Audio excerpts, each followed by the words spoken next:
साथियों, आज प्रधानमंत्री मोदी जी ने लाल किले की प्राचीर से 11वीं बार भारत का राष्ट्रीय झंडा फहराया और एक बार फिर से प्रधानमंत्री मोदी जी भारत की जनता को अपनी चिकनी चुपड़ी बातों में फंसाने का प्रयास करते हुए नजर आए। आज भारत का स्वतंत्रता दिवस था।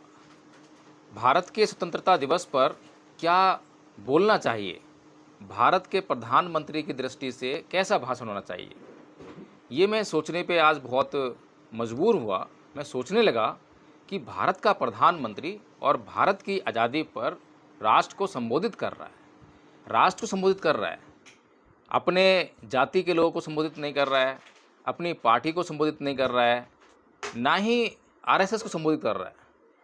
तो आखिर प्रधानमंत्री मोदी जो हैं कर क्या रहे थे?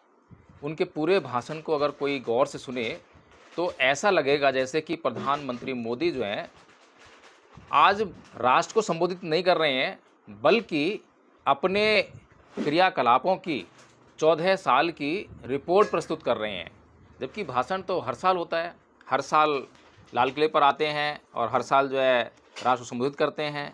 यानी कि कम से कम आप जो है अगर उसमें रिपोर्ट कार्ड आपको प्रस्तुत करना भी है तो आप केवल अपने पिछले 1 साल का रिपोर्ट कार्ड जो है प्रस्तुत कर सकते हैं। वो भी बहुत मोटी मोटी बातें कि आपने राष्ट्र की एकता एवं अखंडता को बनाए रखने के लिए कौन से कदम उठाए, आपने भारत की राष्ट्रीय एकता और अखंडता को चुनौती देने वाले वे कौन से तत्व हैं जिन पर आपने काम किया और क्या काम किया, उसमें कितनी सफलता हासिल की।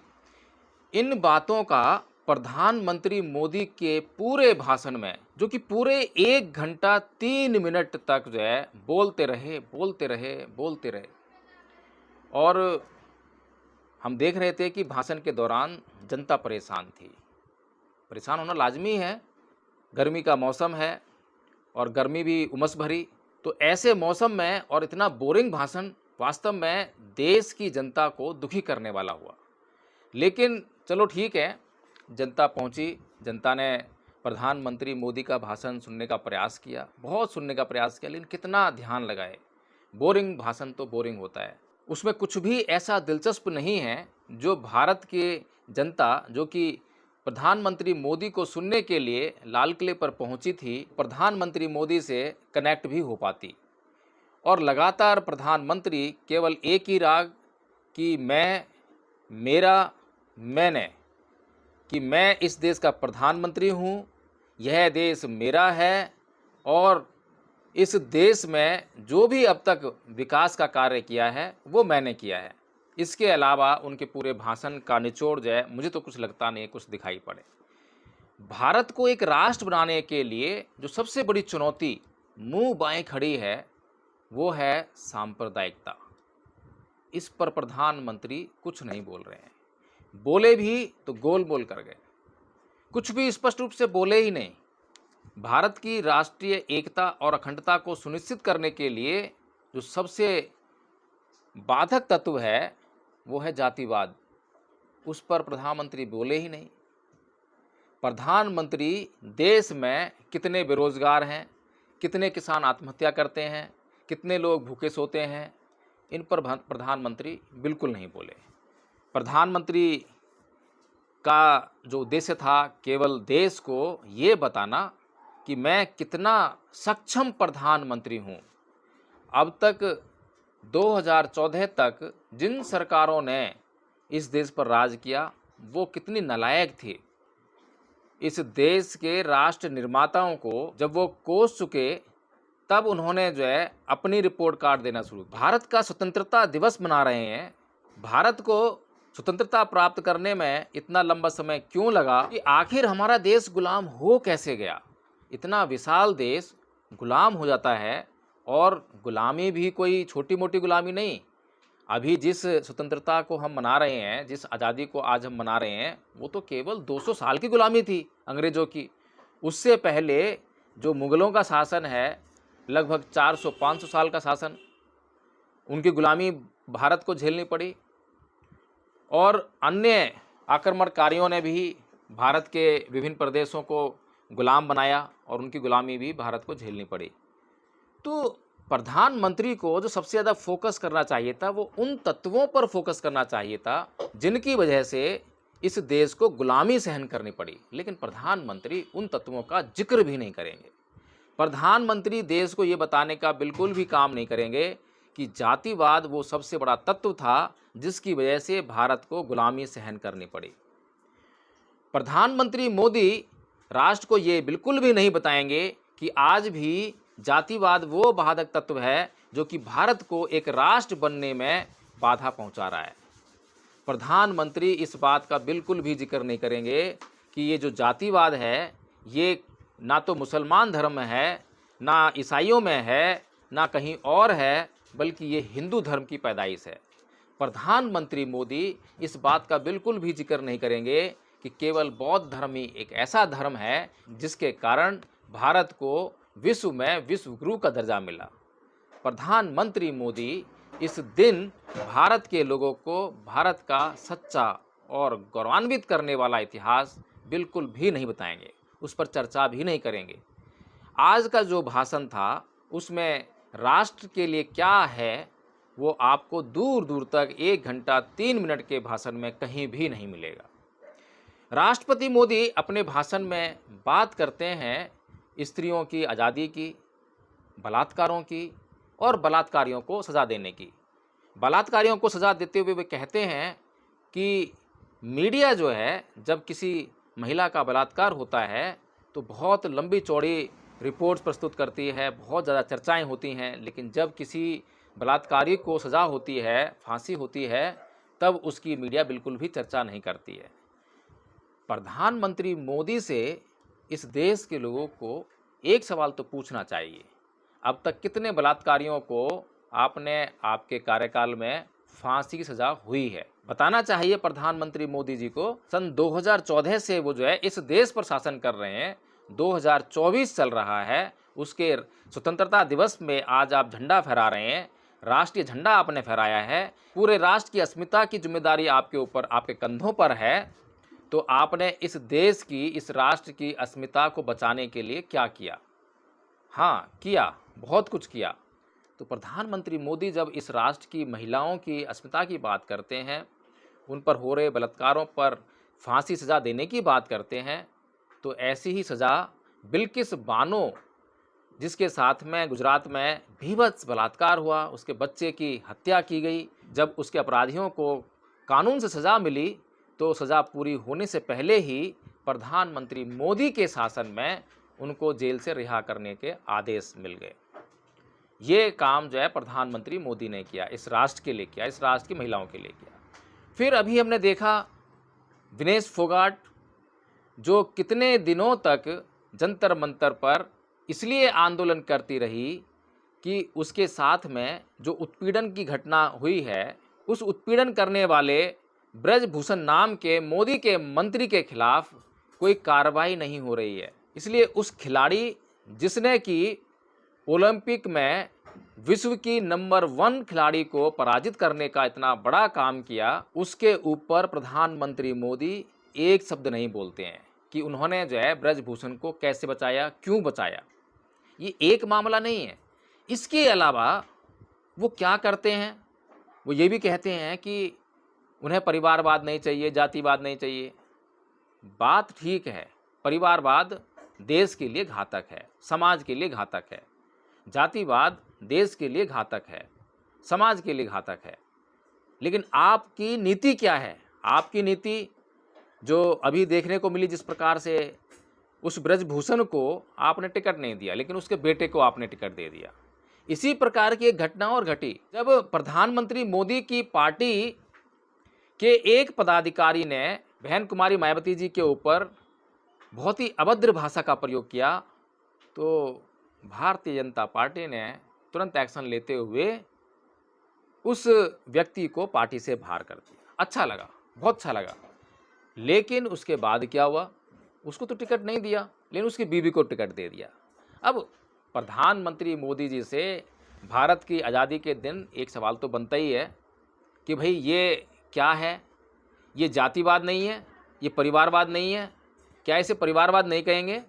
क्या उसी घर की महिला को टिकट देकर आपने उस पुरुष के हाथ मजबूत किए हैं या आपने हाथ काटे हैं, इससे क्या फ़र्क पड़ता है? ये तो काम आप ना करते, भारत का संविधान कर देता। अगर उस सीट को भारत का संविधान महिला रिजर्व घोषित कर देता, तब भी वो जो व्यक्ति था उस सीट से नहीं लड़ पाता, लेकिन पावर का इस्तेमाल तो वो व्यक्ति ही करता। तो प्रधानमंत्री मोदी जी, आज आपने बहुत ही अच्छा लक्ष्यदार भाषण तो राष्ट्र को दिया, लेकिन राष्ट्र को आपके भाषण से क्या प्रेरणा लेनी चाहिए, ये पूरे भाषण में मैं खोजता ही रह गया, ढूंढता ही रह गया। आखिर मैं इस भाषण से ऐसी कौन सी प्रेरणा लूं, या इस देश का कोई भी व्यक्ति आपके इस भाषण से कौन सी प्रेरणा ले सकता है राष्ट्र का निर्माण के लिए, राष्ट्र की एकता के लिए, राष्ट्र की अखंडता के लिए? ये बड़ा सोचनीय प्रश्न बना हुआ है। एक बात और प्रधानमंत्री मोदी के भाषण में दिखाई दी, उन्होंने भारत के राष्ट्र निर्माताओं को तो कोसा ही कोसा, बल्कि उनके भाषण में कहीं पर भी विपक्ष को ना तो सहयोग देना और ना ही उनसे सहयोग लेना, यानी कि वे अकेले इस देश का निर्माण करने का दावा करते हुए दिखाई दिए। तो जो आदमी मैं, मेरा, मैंने केवल यहीं तक सीमित हो, और उससे अपेक्षा भी क्या की जा सकती है? उसी यही अपेक्षा की जा सकती है कि वो विपक्ष तो चाहता ही नहीं है। पीछे जिस प्रकार से भारत में आईपीसी, सीआरपीसी और एविडेंस एक्ट को बदला गया, उनकी जगह नए कानून लाए गए, और जब ये कानून पास हुए तब पूरा विपक्ष जो है निलंबित कर दिया गया, सस्पेंड कर दिया गया। तो आप तो विपक्ष को भी चाहते ही नहीं है, आप तो विपक्ष के साथ में कभी चर्चा चाहते ही नहीं है। कोई भी इशू हो, कोई भी मुद्दा हो, कितना भी महत्वपूर्ण मुद्दा हो, आप तो चाहते ही नहीं है कि विपक्ष जो है उसमें चर्चा में शामिल भी हो। तो ये तो आपके भाषण से पूरा पूरा झलकता है। एक चीज़ मुझे जो झलक रही थी, मुझे प्रधानमंत्री मोदी के भाषण में आज लाल किले की प्राचीर से कोई देशभक्त भाषण दे रहा हो ऐसा नज़र बिल्कुल नहीं आया, लेकिन एक देशद्रोही भाषण दे रहा हो ऐसा मुझे उनकी हर बात में, हर सेंटेंस में नज़र आ रहा था। मुझे उनके भीतर इस देश को तोड़ने वाला जो तत्व है, जातिवाद, वो नज़र आ रहा था। इस देश की एकता और अखंडता को नष्ट करने वाला तत्व, सांप्रदायिक व्यक्ति उस भाषण में नज़र आया। मुझे इस देश में, इस देश के साथ किसी भी तरह का प्रेम करने वाला व्यक्ति एक पल के लिए भी नज़र नहीं आया, क्योंकि जो व्यक्ति केवल मैं, मेरा और मैंने तक सीमित हो गया हो, तो उससे जो है कैसे हम अपेक्षा कर सकते हैं कि वो इस देश के लोगों से प्रेम कर सकता है। इस देश के लोगों से तो वही प्रेम कर सकता है जो इस देश के लोगों को अपने साथ लेकर चले, और जो संविधान की भावना है, जहाँ से संविधान शुरू होता है, हम इस देश के लोग, हम भारत के लोग, हमने किया, मैंने, मेरा, मुझे नहीं, हमने किया होता तो शायद आपके साथ 1 अरब 50 करोड़ की आबादी साथ में खड़ी दिखाई देती। कुछ लगता कि वास्तव में कोई राष्ट्र का व्यक्ति बोल रहा है, इस देश का प्रधानमंत्री भाषण दे रहा है। लेकिन आपके भाषण से तो केवल इतना लगा कि आपने जिस प्रकार संसद को राजनीति का अखाड़ा बना रखा है, उसी प्रकार से आज लाल किले की प्राचीर को भी अपनी राजनीति का अखाड़ा मात्र बना के रख दिया। आपके लिए लाल किले की प्राचीर पर से भाषण देना केवल इस बात को निश्चित करना था कि मैंने अब तक जो कार्य किए हैं उनको भारत की जनता ध्यान से कान खोलकर सुन ले और उनको ही वोट करे, इसलिए आगे भी भारत की जनता उन्हीं को प्रधानमंत्री चुने। तो साथियों, मैं केवल आप लोगों का प्रधानमंत्री मोदी के इस भाषण में केवल इतना ही ध्यान दिलाने का प्रयास कर रहा था। हालांकि उन्होंने बहुत सारी बातें कहीं, उन्होंने जो है मीडिया के लिए बातें कहीं कि मीडिया को जो है ग्लोबल मीडिया होना चाहिए। अभी मीडिया जो चल रहा है वो उनसे उनका पेट नहीं भरा है कि किस प्रकार से मीडिया उनको जो है प्रोपेगेट करता है, कैसे मीडिया ये दिखाता है कि बांग्लादेश में मुसलमान हिंदुओं को मार रहे हैं। मुसलमानों की कट्टरता नहीं मार रही है, मुसलमान हिंदुओं को मार रहे हैं। और किस प्रकार से उनका जो मीडिया है वो अभी उनके लिए प्रोपेगेशन कर, उनको ग्लोबल मीडिया चाहिए। ग्लोबल मीडिया का मतलब जो जहाँ तक मैं समझ पा रहा हूँ वो यही है कि अभी जो विदेशी मीडिया जो उनको कवर नहीं करता है, कई बार उनको क्रिटिसाइज़ कर देता है, कई बार उनकी जो है पोल खोल देता है, कई बार उनकी सच्चाई दिखा देता है, तो वो भी उनके बस में आ जाए, तो वो भी गोदी मीडिया के तहत जो है काम करने लगे। तो अभी जो जिस मीडिया के ग्लोबलाइजेशन की बात प्रधानमंत्री मोदी कर रहे हैं, तो उससे तो केवल यही समझा जा सकता है ताकि उनका जो विपक्ष है, उनका जो विरोध है, वो पूरी तरह से ख़त्म हो जाए। लेकिन मुझे लगता है कि वो मरना ही नहीं चाहते हैं। वो कुछ ऐसी दवा का भी इजाद करने का प्रयास कर रहे होंगे। उन्होंने वैज्ञानिकों को ये काम भी सौंप दिया होगा कि भैया ऐसी कोई दवा बनाओ जिससे कि मैं हमेशा इस देश पर राज करता रहूं, ताकि मेरे बाद कोई भी प्रधानमंत्री इस देश में आए तो वो मेरी कभी आलोचना ना करे, और कम से कम मेरे जीवन रहते तो कोई दूसरा प्रधानमंत्री बने ही ना। अगर गलती से कोई प्रधानमंत्री बन गया तो फिर सारे जो काले कारनामे हैं, जो काले चिट्ठे हैं, वो सारे खुलने लगेंगे, सारी ढोल की पोल खुल जाएगी। जो आरोप अब तक जो है वो कांग्रेस पर लगाते आए हैं, राष्ट्र निर्माताओं पर लगाते आए हैं, उनसे कहीं गंभीर आरोप जो है प्रधानमंत्री मोदी पर लगने वाले हैं, ऐसा मुझे समझ में आ रहा है। मुझे ये भी समझ में आ रहा है कि जो स्विट्ज़रलैंड की जो बैंक, स्विस बैंक में जो काला धन की बात कर करके इस देश के लोगों को मूर्ख बना के 15 लाख रुपए का लुभावना वादा करके जो इस देश के लोगों का वोट हड़पा, तो शायद मुझे लगता है कि स्विस बैंक में अब सबसे अधिक खाते जो है भारतीय जनता पार्टी के होंगे, प्रधानमंत्री मोदी के जो चहेते हैं उनके होंगे। हो सकता है कि स्विस बैंक ना कोई दूसरा बैंक भी उन्होंने चुन लिया हो जहाँ पे, क्योंकि स्विस बैंक को तो उन्होंने खुद ही बदनाम कर दिया है। तो साथियों, मेरा सिर्फ इस वीडियो को बनाने का केवल एक ही उद्देश्य था, वो था राष्ट्रवाद, कि इस देश के प्रधानमंत्री को जब भी लाल किले की प्राचीर से भाषण देना चाहिए तो उसे अपने कामों में ये ना बताए कि क्या विकास किया, कितनी गड्ढे भर दिए हैं, कितने पुल बना दिए हैं, कितनी सड़कें बना दी हैं। ये काम तो हर एक सरकार का है।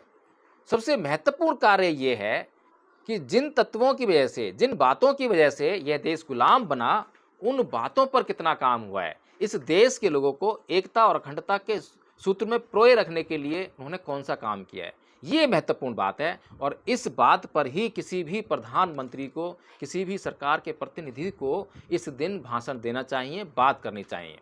तो साथियों, इस वीडियो में इतना ही। जय भीम, नमो बुद्धाय।